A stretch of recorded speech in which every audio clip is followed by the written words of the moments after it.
दोस्तों इस वीडियो में हम बात करेंगे अर्थ के रेवोल्यूशन के बारे में। जैसा कि आपको पता है कि पृथ्वी जो है वो सूर्य के चारों तरफ चक्कर लगाती है। इसे ही हम रेवोल्यूशन कहते हैं। इस वीडियो में हम अर्थ के रेवोल्यूशन के बारे में और गहराई में समझेंगे और जानेंगे कि आखिर इसका अर्थ पे क्या इफेक्ट पड़ता है। दोस्तों आपको पता होगा कि अर्थ का जो ऑर्बिट है वो एक इलिप्टिकल ऑर्बिट है, एक इलिप्स की शेप का ऑर्बिट है। अर्थ का ऑर्बिट प्रॉपर परफेक्ट सर्कल नहीं है। ये एक अंडाकार शेप का ऑर्बिट है जिसे हम आगे स्लाइड्स में देखेंगे। अर्थ की स्पीड करीब 1,07,000 किलोमीटर प्रति घंटा है और अर्थ इस स्पीड से सूर्य के चारों तरफ चक्कर लगाती है। ये एक एवरेज स्पीड है। ऑर्बिट के हर पॉइंट पे अर्थ की स्पीड चेंज थोड़ी थोड़ी होती रहती है। अर्थ को अपना ऑर्बिट कंप्लीट करने में करीब 365 दिन और 6 घंटे लगते हैं। और यही 6 घंटे हर 4 साल बाद, जब 24 घंटे बन जाते हैं, तो हमें हर 4 साल बाद एक एक्स्ट्रा दिन दिखाई देता है। 29 फरवरी के रूप में 29 फरवरी को दिखाई देता है हर 4 साल बाद एक एक्स्ट्रा दिन। जैसा कि मैंने आपको बताया कि अर्थ का ऑर्बिट एक प्रॉपर परफेक्ट सर्कल नहीं है, एक इलिप्टिकल ऑर्बिट है। और इसी वजह से अर्थ का सन से डिस्टेंस सेम नहीं रहता है। अर्थ के ऑर्बिट में कुछ पॉइंट्स पे अर्थ अर्थ सन के पास होगी और कुछ पॉइंट्स पे अर्थ सन से दूर होगी। तो इसी तरह अर्थ के ऑर्बिट में हम दो पॉइंट्स डिफाइन करते हैं, पेरिहिलियन और एफिलियन। पेरिहिलियन वो पॉइंट है अर्थ के ऑर्बिट का जहाँ पे अर्थ सन से सबसे ज्यादा पास में है। और एफिलियन वो पॉइंट है अर्थ के ऑर्बिट का जहां पे अर्थ सन से सबसे ज्यादा दूर है। तो पहले हम देखते हैं कि आखिर एलिप्स कैसा दिखता है। जैसा कि आप इस इमेज में देख सकते हैं, ये तीनों ही एलिप्स हैं। कुछ एलिप्स लंबे खिंचे हुए होते हैं और पतले होते हैं, और कुछ एलिप्स मोटे होते हैं, कम खिंचे हुए होते हैं। ये एक आपको ऑलमोस्ट सर्कुलर ही लग रहा होगा, बट ये प्रॉपर सर्कल नहीं है, ये एक एलिप्स है। अर्थ का ऑर्बिट कुछ इसी शेप का है। एलिप्स को डिफाइन करने के लिए हम एक पैरामीटर यूज करते हैं, एक्सेंट्रिसिटी। अगर हमारी एक्सेंट्रिसिटी कम है तो ये सर्कल के क्लोज होता है, और अगर एक्सेंट्रिसिटी ज्यादा है तो ये सर्कल से दूर होता है, ये लंबा होता है, खिंचा हुआ और पतला होता है। तो अर्थ का ऑर्बिट जो है, जो उसकी एक्सेंट्रिसिटी है वो कम है, इसीलिए ये थोड़ा सर्कुलर अर्थ का ऑर्बिट लगता है, बट प्रॉपर सर्कुलर नहीं होता है। मून का जो ऑर्बिट है अर्थ के अराउंड, उसकी एक्सेंट्रिसिटी थोड़ी सी ज्यादा है, बट वो भी फिर भी कम है, बट अर्थ के ऑर्बिट से थोड़ी सी ज्यादा है। तो आपको ये समझना ज्यादा जरूरी है कि अर्थ का ऑर्बिट एक इलिप्टिकल है और ऐसी शेप का है। तो जैसा कि आप देख सकते हैं कि पेरिहिलियन यानी कि अर्थ सन के सबसे ज्यादा पास है, और ये करीब 4 जनवरी के आसपास पड़ता है। ये एक दो दिन आगे पीछे हो सकता है, बट करीब इसी दिन को पेरिहिलियन पड़ता है जब अर्थ सन के सबसे ज्यादा पास होता है। और करीब 5 जुलाई को एफिलियन पड़ता है जब अर्थ सन से सबसे ज्यादा दूर होता है। अब दोस्तों अगर आपको आगे अर्थ के रेवोल्यूशन के बारे में समझना है तो आपको ये सबसे ज्यादा समझना जरूरी है कि अर्थ का एक्सिस टिल्टेड है। जैसा कि आप इस इमेज में देख सकते हैं, लेफ्ट साइड में अर्थ का एक्सिस जो है वो परपेंडिकुलर डायरेक्शन से 23.5 डिग्रीज पर टिल्टेड है। अगर आप ये स्ट्रेट लाइन कंसिडर करें, अगर आप ये कंसिडर करें कि ये अर्थ का ऑर्बिट की लाइन है, अर्थ के ऑर्बिट का प्लेन है, तो इस ऑर्बिट की प्लेन से 66.5 डिग्रीज पर अर्थ का एक्सिस टिल्टेड है। यानी कि अर्थ जो है वो टिल्टेड एक्सिस पे घूमेगी, यानी कि ऐसे घूमेगी। ये बिल्कुल परपेंडिकुलर सीधी नहीं घूमती है, थोड़ी टिल्ट होके घूमती है। इसी टिल्ट की वजह से, इसी एक्सिस के टिल्ट की वजह से हमें अलग अलग सीजन्स दिखाई पड़ते हैं, और दुनिया के अलग अलग हिस्सों में दिन और नाइट की लेंथ अलग अलग होती है। जैसे कि आप जानते हैं कि हमारे इंडिया में जून में दिन की लंबाई रात की लंबाई से ज्यादा होती है, और इंडिया में दिसंबर में दिन की लंबाई रात की लंबाई से कम होती है। तो इसका मेन रीजन अर्थ के एक्सिस का टिल्टेड होना है। अगर अर्थ का एक्सिस सीधा होता, परपेंडिकुलर होता, इसी डायरेक्शन में होता, तो दिन और नाइट की लेंथ सेम होती, दोनों 12-12 घंटे के होते। अर्थ के एक्सिस का टिल्टेड होना भी एक काफी इंपॉर्टेंट रीजन है, हमें अलग अलग सीजन ऑब्जर्व होते हैं। वो कैसे, वो हम आगे देखेंगे। बट आपको ये समझना सबसे ज्यादा जरूरी है कि अर्थ का एक्सिस परपेंडिकुलर डायरेक्शन से 23.5 डिग्रीज पर टिल्टेड है, और अर्थ के ऑर्बिट के प्लेन से 66.5 डिग्रीज पर टिल्टेड है। इसी अर्थ के एक्सिस को ध्यान में रखकर हम कुछ लैटिट्यूड्स डिफाइन करते हैं। ये अर्थ के एक्सिस का सबसे ऊपर का पॉइंट नॉर्थ पोल है, 90 डिग्रीज पर नॉर्थ पोल है, और 90 डिग्री साउथ पर साउथ पोल है। ये हम एक्सिस के टर्म्स में डिफाइन कर रहे हैं। 0 डिग्रीज पर इसी एक्सिस के परपेंडिकुलर हम इक्वेटर डिफाइन करते हैं। 23.5 डिग्रीज नॉर्थ में ट्रॉपिक ऑफ कैंसर है, 66.5 डिग्रीज नॉर्थ पे आर्कटिक सर्कल है। तो इसी तरह 23.5 डिग्री साउथ पर ट्रॉपिक ऑफ कैप्रिकॉर्न है, और 66.5 डिग्री साउथ पर एंटार्क्टिक सर्कल है। अगर आपने बचपन में ज्योग्राफी पढ़ी होगी तो आपने इक्वेटर बिल्कुल ऐसे बनाया होगा, सीधे। बिल्कुल फ्लैट लाइन पे। तो वो इसीलिए क्योंकि हम इसको थोड़ा रोटेट कर देते हैं रेफरेंस के लिए। बट एक्चुअल में अगर हम अर्थ के ऑर्बिट के प्लेन से कंसिडर करें तो अर्थ का इक्वेटर भी 23.5 डिग्रीज पर टिल्टेड है। तो इसीलिए आपको ये समझना जरूरी है कि अर्थ के ऑर्बिट के रेफरेंस में अगर हम लें तो ये हमारे पूरा एक्सिस टिल्टेड है, जिसकी वजह से हमारे इक्वेटर, आर्कटिक सर्कल, ये सब भी टिल्टेड हो जाते हैं। दोस्तों अब हम समझेंगे कि अर्थ के एक्सिस के टिल्टेड होने की वजह से अर्थ के सीजन्स पे क्या इफेक्ट होता है और डे नाइट लेंथ भी कैसे इफेक्ट होती है। चलिए सबसे पहले हम दिसंबर महीने की बात करते हैं। हम दिसंबर 22 डेट को कंसिडर करते हैं। ये डेट स्पेशल है। क्यों स्पेशल है ये हम आगे समझेंगे। चलिए मान लीजिए दिसंबर का महीना चल रहा है। जैसा कि आप डायग्राम में देख सकते हैं कि अर्थ के एक्सिस के टिल्ट होने की वजह से नॉर्दर्न हेमिस्फीयर सन से दूर है और सदर्न हेमिस्फीयर सन के पास है। इसी वजह से सन की डायरेक्ट रेस सदर्न हेमिस्फीयर पे पड़ेंगी और नॉर्दर्न हेमिस्फीयर में सन की ऑब्लिक रेस, टिल्टेड रेस आएंगी। यहीं अगर हम जून की बात करें, यहाँ पे भी हम जून 21 कंसिडर कर रहे हैं। ये एक स्पेशल डेट है।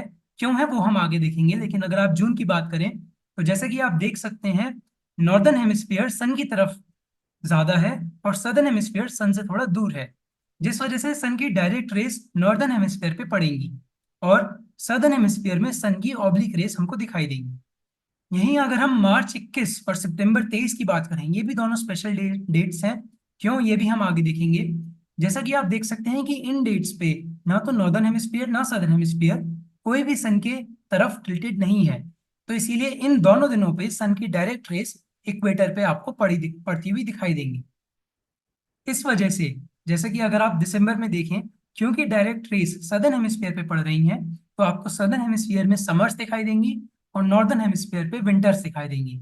यहीं अगर आप जून की बात करें तो क्योंकि सन की डायरेक्ट रेस नॉर्दर्न हेमिस्फीयर पे पड़ रही हैं, तो आपको नॉर्दर्न हेमिस्फीयर में समर्स दिखाई देंगी और सदर्न हेमिस्फीयर में विंटर्स दिखाई देंगी। इसको हम और अच्छे से समझते हैं, चलिए थोड़ा आगे बढ़ते हैं। अगर आप विंटर्स की बात करें और नॉर्दर्न हेमिस्फीयर को कंसिडर करें, यानी कि दिसंबर के महीने को अगर आप कंसिडर करें, तो जैसे जैसे आप नॉर्थ साइड में जाते जाएंगे आपकी रातें और लंबी होती जाएंगी, आपके दिन की लंबाई कम होती जाएगी। अगर आप जैसे कि इंडिया को कंसिडर कर लीजिए, न्यू दिल्ली को कंसिडर कर लीजिए और यूनाइटेड किंगडम लंदन को कंसिडर कर लीजिए। लंदन जो है वो नॉर्दर्न हेमिस्फीयर में और नॉर्थ साइड में है और दिल्ली जो है वो लंदन से साउथ साइड में है। तो सर्दियों में दिल्ली में दिन की लंबाई लंदन के मुकाबले थोड़ी ज्यादा होगी, लंदन में दिन की लंबाई कम होगी, यानी कि वहां पे रात की लंबाई बढ़ती जाएगी, आवर्स ऑफ डार्कनेस बढ़ती जाएंगे। अगर आप और नॉर्थ जाते जाएंगे तो आपकी रातें और लंबी होती जाएंगी। दिसंबर 22 स्पेशल डेट है। इस दिन आर्कटिक सर्कल पे सन कभी राइज नहीं होता। दिसंबर 22 को आर्कटिक सर्कल पे हमेशा 24 घंटे की अंधेरा रहता है और सदर्न हेमिस्फीयर में एंटार्क्टिक सर्कल पे सन कभी सेट नहीं होता। यहाँ पे 24 घंटे की रोशनी रहती है। इसे ही हम विंटर सॉल्स्टिस कहते हैं। तो आर्कटिक सर्कल पे 22 दिसंबर को, ये डेट एक दो दिन आगे पीछे हो सकती है, बट 22 दिसंबर को आर्कटिक सर्कल पे कभी सनराइज नहीं होता। ये मिड विंटर है, ये पूरे नॉर्दर्न हेमिस्फीयर में मिड विंटर है, विंटर्स का बीच का टाइम है। और आर्कटिक सर्कल से अगर हम और नॉर्थ जाते जाएं तो ऐसे जैसे जैसे हम नॉर्थ जाते जाएंगे वैसे वैसे और डार्कनेस के दिन, मतलब जहाँ पे कंटिन्यूस डार्कनेस रहती है वैसे वैसे दिन बढ़ते जाएंगे। जैसे कि अगर आपको पता हो तो नॉर्थ पोल पे 6 महीने तक अंधेरा रहता है। 23 सितंबर से लेके 21 मार्च तक, यानी कि करीब 6 महीने के टाइम तक नॉर्थ पोल पे अंधेरा बना रहता है, वहां पे सन कभी राइज ही नहीं होता। और इसी पीरियड के बीच में साउथ पोल पे सन कभी सेट नहीं होता, यहाँ पे हमेशा दिन बना रहता है। यहीं अगर आप मार्च से सितंबर तक की बात करें तो यहाँ पे नॉर्थ पोल पे कभी सनसेट नहीं होता, यहाँ पे हमेशा सनराइज रहता है, यहाँ पे हमेशा दिन निकला रहता है, 6 महीने तक कभी अंधेरा नहीं होता। और साउथ पोल पे 6 महीने तक कभी रोशनी नहीं होती। यहीं अगर हम समर की बात करें तो बिल्कुल कंडीशंस ऑपोजिट हो जाती हैं। जैसे जैसे हम नॉर्थ में जाते जाएं तो समर्स में दिन की लंबाई और बढ़ती जाती है। जैसे कि हमने न्यू दिल्ली और लंदन का एग्जाम्पल लिया था, तो समर्स में लंदन में दिन की लंबाई और ज्यादा होगी। लंदन में दिन जो है वो और देर से ढलेगा, रात के 8 8 9 9 10 10 बजे तक दिन नहीं ढलता है लंदन में। जबकि दिल्ली में समर्स में भी 6 बजे करीब दिन ढल जाता है, 7 बजे मैक्सिमम दिन ढल जाता है। तो जैसे जैसे आप नॉर्थ साइड जाते जाएंगे समर्स में दिन की लंबाई और बढ़ती जाएगी और रात की लंबाई छोटी होती जाएगी। आर्कटिक सर्कल पे 21 जून को सन कभी सेट नहीं होता। ये स्पेशल डेट है 21 जून, या एक दो दिन आगे पीछे हो सकती है, इसे ही हम समर सॉल्स्टिस कहते हैं। और एंटार्क्टिक सर्कल पे सन कभी राइज नहीं होता 21 जून को। जैसा कि आप समझ चुके हैं, नॉर्थ पोल पे और आर्कटिक सर्कल से ऊपर, क्योंकि 24-24 घंटे तक कभी सनसेट ही नहीं होता, और नॉर्थ पोल तक तो 6 महीने तक सनसेट नहीं होता, इसीलिए इसे लैंड ऑफ मिडनाइट सन कहा जाता है, क्योंकि यहाँ पे आधी रात को भी सूरज निकला हुआ रहता है। दोस्तों, सदर्न हेमिस्फीयर में कंडीशंस बिल्कुल ऑपोजिट हो जाती हैं। जैसा कि आप समझ चुके हैं, दिसंबर में समर सदर्न हेमिस्फीयर में गर्मियां होंगी, और जून में सदर्न हेमिस्फीयर में विंटर्स होंगी। तो दोनों नॉर्दर्न हेमिस्फीयर और सदर्न हेमिस्फीयर में सीजन्स ऑपोजिट चलते रहते हैं। जब नॉर्दर्न हेमिस्फीयर में नॉर्थ पोल पे जब मिड समर है, मिड समर यानी कि 21 जून है, तब सदर्न हेमिस्फीयर में साउथ पोल पे मिड विंटर है। अब हम देखेंगे कि इस अर्थ के एक्सिस के टिल्ट होने की वजह से सन के ऑल्टीट्यूड पे क्या फर्क पड़ता है। जैसा कि आपको दोस्तों पता होगा कि दोपहर के 12 बजे सन अपनी मैक्सिमम हाइट पे होता है। वो मैक्सिमम हाइट भी हर जगह अलग अलग होती है, तो ये भी अर्थ के एक्सिस के टिल्ट होने की वजह से मैटर करता है। जो इक्वेटर है, वहां पे सन 2 दिन डायरेक्टली ओवरहेड होता है, 21 मार्च और 23 सितंबर। जैसा कि आप देख सकते हैं, 21 मार्च और 23 सितंबर को कोई भी हेमिस्फीयर सन की तरफ टिल्टेड नहीं है, तो सन की डायरेक्ट रेस एकदम इक्वेटर पे पड़ती हैं, और यहाँ पे इक्वेटर के डायरेक्टली ओवरहेड सन होता है। ये डेट्स एक दो दिन से आगे पीछे हो सकती हैं, बट अप्रोक्सीमेटली एवरेज यही डेट्स रहती हैं, और इन्हें ही हम इक्विनॉक्सेस कहते हैं। यहाँ पे दिन और रात की लंबाई बराबर रहती है। पूरी दुनिया में 12-12 घंटे के दिन और रात होते हैं, इसीलिए इसे हम इक्विनॉक्स कहते हैं। अगर आप मार्च इक्विनॉक्स के आगे बढ़े, जैसे अगर आप डेट्स आगे बढ़ाएं, अगर आप जून की तरफ मूव करें, तो जैसा कि आप देख सकते हैं, नॉर्दर्न हेमिस्फीयर सन की तरफ आपको टिल्टेड होता हुआ दिखाई देगा। अर्थ का एक्सेस सेम है, अर्थ का एक्सेस चेंज नहीं हो रहा है, बट क्योंकि अर्थ रिवॉल्व कर रही है, तो इसीलिए हमको ऐसा ऑब्जर्व होता है कि नॉर्दर्न हेमिस्फीयर अब सन की तरफ मूव कर रहा है। तो मार्च इक्विनॉक्स के बाद नॉर्दर्न हेमिस्फीयर सन की तरफ मूव होता हुआ आपको दिखाई देगा, और नॉर्दर्न हेमिस्फीयर में आपको गर्मियां आती हुई दिखाई देंगी। इसी वजह से सन की जो डायरेक्ट रेस हैं, वो नॉर्थ में आपको मूव होती हुई दिखाई देंगी। पहले यहाँ पे इक्वेटर पे डायरेक्ट रेस थी, लेकिन जैसे जैसे नॉर्दर्न हेमिस्फीयर सन की तरफ जा रहा है, सन की डायरेक्ट रेस भी नॉर्थ की तरफ मूव होती हुई दिखाई दे रही हैं। और 21 जून को सन की direct rays tropic of Cancer पे 23.5 डिग्री नॉर्थ लैटिट्यूड पे पहुंच जाती हैं। 21 जून को नॉर्दर्न हेमिस्फीयर का सबसे लंबा दिन होता है और सबसे छोटी रात होती है, इसे ही हम समर सॉल्स्टिस कहते हैं। और सदर्न हेमिस्फीयर में उल्टा होता है, सदर्न हेमिस्फीयर में सबसे छोटा दिन होता है और सबसे लंबी रात होती है। 21 जून इसीलिए स्पेशल डेट थी, क्योंकि यहाँ पे सन की direct rays tropic of Cancer पे पड़ती है। इससे ज्यादा नॉर्थ पे सन की डायरेक्ट रेस नहीं जाती। जैसे जैसे फिर दिन आगे बढ़ते हैं, सन की डायरेक्ट रेस नीचे जाना शुरू हो जाती हैं, और सितंबर 23 को वो वापस इक्वेटर पे आ जाती हैं। और यहीं अगर आप सितंबर 23 से आगे बढ़े, तो सन की डायरेक्ट रेस साउथ में मूव होना चालू हो जाती हैं, और 22 दिसंबर पे सन की direct rays tropic of Capricorn पे 23.5 डिग्री साउथ लैटिट्यूड पे डायरेक्टली ओवरहेड होती हैं। इस दिन 22 दिसंबर को सदर्न हेमिस्फीयर में सबसे लंबा दिन होता है, क्योंकि direct rays tropic of Capricorn पे है, और नॉर्दर्न हेमिस्फीयर में सबसे छोटा दिन होता है या सबसे लंबी रात होती है। जैसा कि आप अब तक आप समझ चुके कि ट्रॉपिक ऑफ कैंसर से ऊपर सन की डायरेक्ट रेस नहीं पहुंचती, और ट्रॉपिक ऑफ कैप्रिकॉर्न से नीचे सन की डायरेक्ट रेस नहीं पहुंचती। तो इस ट्रॉपिक ऑफ कैंसर से नॉर्थ का रीजन और ट्रॉपिक ऑफ कैप्रिकॉर्न से साउथ का रीजन, डिस्टिंक्ट सीजन्स आपको वहां पे दिखाई देते हैं, इसी रीजन की वजह से। और आर्कटिक सर्कल से ऊपर और एंटार्क्टिक सर्कल से नीचे, आर्कटिक सर्कल से नॉर्थ साइड और एंटार्क्टिक सर्कल से साउथ साइड, हमेशा ठंडक बनी रहती है, क्योंकि यहाँ पे सन कभी बहुत ज्यादा हाई पहुंचता ही नहीं है। एक तो यहाँ पे 6 महीने तक हमेशा अंधेरा बना रहता है, सन कभी राइज ही नहीं होता। और सन अगर राइज होता भी है समर्स में, तो वो बहुत ऑब्लिक रेस वहां पे पहुंचती हैं, डायरेक्ट रेस नहीं पहुंच पाती, इसीलिए वहां पे बहुत ज्यादा हीट एब्जॉर्ब नहीं होती, वहां पे हमेशा ठंडक बनी रहती है।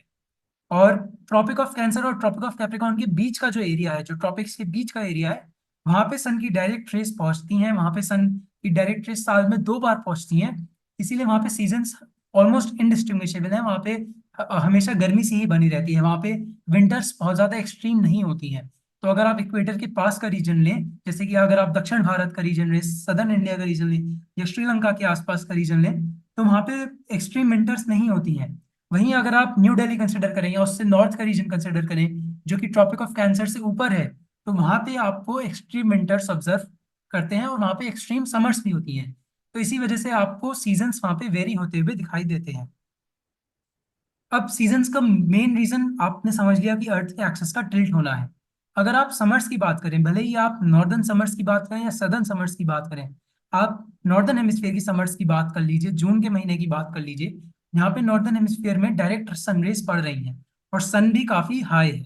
इसी वजह से सन की डायरेक्ट रेज छोटे एरिया पे कॉन्सेंट्रेट होती हैं, एकदम वर्टिकली गिरती हैं, जिसकी वजह से कम एरिया में ज्यादा हीट एब्जॉर्ब होती है, जिस वजह से टेम्परेचर्स बढ़ जाते हैं।